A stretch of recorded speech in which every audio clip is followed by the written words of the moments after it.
If you're watching Love Story, you know that the writers seem to hate Daryl Hannah.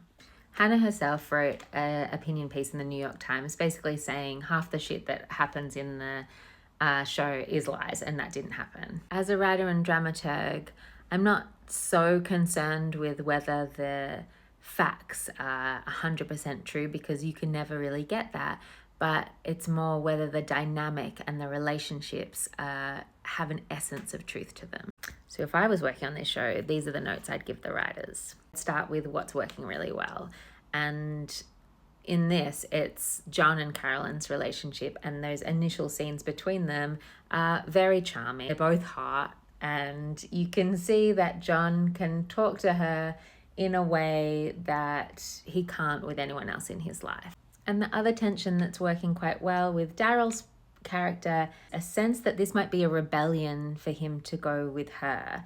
So Jackie obviously doesn't like her, but there must be then something about Daryl that is attractive to John. So as an audience, I think what we want is to feel like there is a real choice between Daryl and Caroline, that there is the most amount of kind of drama here, and we want to understand why it's such a big choice for him to go with Caroline in the end. Because of that, we need to know what is attractive about Daryl. We want her to be a viable option for him, not just a kind of foil or a fool that we're like, oh, of course, like don't be with her, she's kooky. I then asked the writer questions. What does Daryl represent to John that is attractive? Status or freedom? Is she fun? Is it because she's an actor and he wants to be an actor?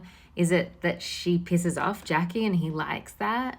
Or that she's also in the public eye and she kind of gets it and it's easy and he gets a kind of thrill from that? And then I'd ask how her character relates back to the theme. It seems to be on Love Story that the theme is kind of something about how hard it is to be the authentic version of yourself or find yourself when you have everybody watching you and wanting you to be something specific. So how does Daryl, as a character in her own right, reflect and kind of become a fractal for this theme, separate to John and Caroline, and whether she's a love interest or an antagonist? But also yum, yum, yum to the music and fashion.